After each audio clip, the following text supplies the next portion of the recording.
ओम नमः शिवाय। सभी भक्तगणों को सादर प्रणाम। आप सभी का स्वागत है आध्यात्म कथा और श्रावण मास की इस कथा श्रृंखला में।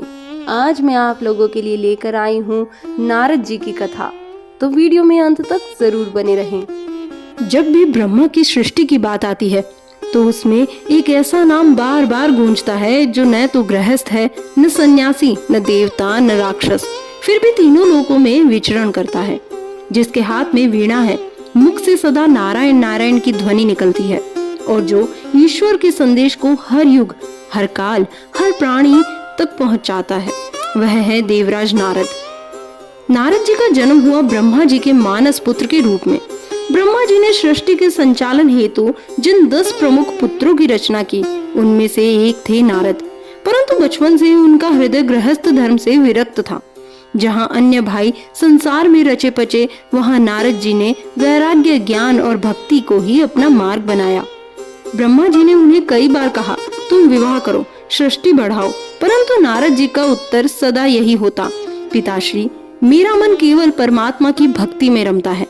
इससे नाराज होकर ब्रह्मा जी ने उन्हें श्राप दिया, तुम विवाह नहीं कर पाओगे और सदा भ्रमणशील रहोगे। पर यह श्राप उनके लिए वरदान बन गया। नारद जी ने स्वयं भागवत में बताया है कि इस जन्म से पहले वे एक दासी पुत्र थे। वर्षा ऋतु में कुछ साधु जन उनके गांव आए। माँ भोजन कराती थी और वे साधु जनों की सेवा करते। उनसे उन्होंने भगवत कथा सुनी, नारायण की महिमा, नाम स्मरण का महत्व और वैराग्य का रहस्य। उनके मन में धीरे धीरे शुद्ध भक्ति का अंकुर फूटा। एक दिन साधु जन चले गए। कुछ समय पश्चात उनकी माता का देहांत हो गया। दासी पुत्र ने जीवन का वैराग्य समझ लिया। वह वन में जाकर कठोर तप करने लगा। उसके तप से प्रसन्न होकर स्वयं नारायण प्रकट हुए, पर बोले, हे वत्स, इस जन्म में केवल एक झलक दे रहा हूँ, पर अगले जन्म में तू मेरा अमर दूत बनेगा। और तब अगला जन्म ब्रह्मा का मानस पुत्र बनकर वह नारद कहलाया। नारद जी के हाथ में सदैव एक वीणा रहती है, जिस पर नारायण नारायण का कीर्तन चलता रहता है। वे जहाँ जाते भक्ति, ज्ञान और वैराग्य की वर्षा करते। उनकी गति मन से तेज, वाणी में मिठास और संवाद में रहस्य से भरी होती है। वे ईश्वर के सच्चे दूत हैं। कभी शिव के पास जाते, कभी विष्णु के धाम में, कभी ब्रह्मा की सभा में और कभी त्रिलोक भ्रमण में। एक समय नारद जी को अपनी तपस्या पर थोड़ा गर्व हो गया। उन्होंने सोचा, मैं अब मोह और माया से परे हूँ, अब कोई मुझे विचलित नहीं कर सकता। ईश्वर ने सोचा, जब आत्मा को स्वयं पर गर्व होने लगी तो यह विनम्रता की परीक्षा का समय होता है। तब उन्होंने कामदेव को आदेश दिया, जाओ नारद की परीक्षा लो। कामदेव गया। वसंत ऋतु का आह्वान हुआ। चारों ओर सुगंध, पुष्प वर्षा, कोयल की मधुरता और सुंदर अप्सराओं की उपस्थिति। पर नारद का मन विचलित नहीं हुआ, वह स्थिर रहा। कामदेव हार गया। नारद गर्वित हो गए। भगवान विष्णु के पास जाकर उन्होंने कहा, प्रभु, मैं काम पर विजय पा चुका हूँ। भगवान मुस्कुराए, वास्तव में यह जीत तुम्हारी नहीं थी, मेरी कृपा थी। पर नारद ने इसका श्रेय स्वयं को दिया। विष्णु जी ने सोचा, अब समय है कि नारद के अहंकार को तोड़ा जाए।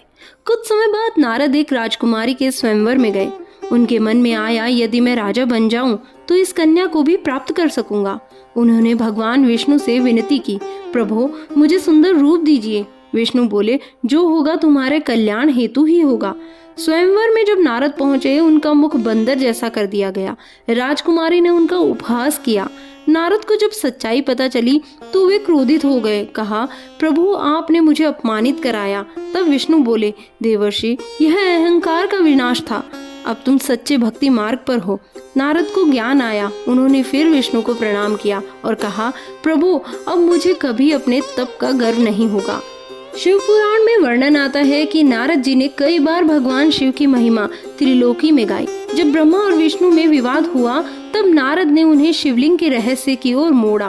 जब दक्ष यज्ञ में संकट हुआ तो नारद जी ही थे जिन्होंने सती को यज्ञ की बात बताई। नारद जी निष्पक्ष है, निर्मल है और शिव के उपासक भी। उन्होंने कहा, शिव और विष्णु में भेद करना अज्ञान है। जिसने शिव को नहीं समझा उसका ज्ञान अधूरा है। नारद जी केवल संदेशवाहक नहीं है, वे परम शिक्षक है। उन्होंने प्रहलाद को भक्ति दी, व्यास को भागवत लिखने की प्रेरणा दी, वाल्मीकि जी को राम कथा का बीज दिया, ध्रुव को भगवान का नाम दिया उनका जीवन एक चलता फिरता उपदेश है कि भक्ति, ज्ञान और वैराग्य तीनों को संतुलित करके चलना चाहिए। नारद जी की 3 विशेषताएं हैं जो हर सनातनी को सीखनी चाहिए। भक्ति में दृढ़ता, चाहे जो हो जाए नारायण नारायण नहीं छूटना चाहिए। वैराग्य में स्थिरता, त्रिलोकी में रहते हुए भी उन्होंने कोई मोह नहीं बांधा। ज्ञान में निरंतरता, हर बार सीखते हैं, गलती से भी, विनय से भी। देवराज नारद केवल देवदूत नहीं, वो है हर आत्मा के भीतर भक्ति का आवाज। उनकी वीणा से जो शब्द निकलते हैं वो नाम जप से नहीं, जीवन की तपस्या से उपजे हैं। उनकी कथा सिखाती है ईश्वर को कोई छल नहीं सकता, केवल प्रेम और विनय से पाया जा सकता है। नारायण नारायण। अगर आपको ये कथा हृदय स्पर्शी लगी हो तो इस वीडियो को लाइक करें, कमेंट में नारायण नारायण जरूर लिखें। ओम नमः शिवाय।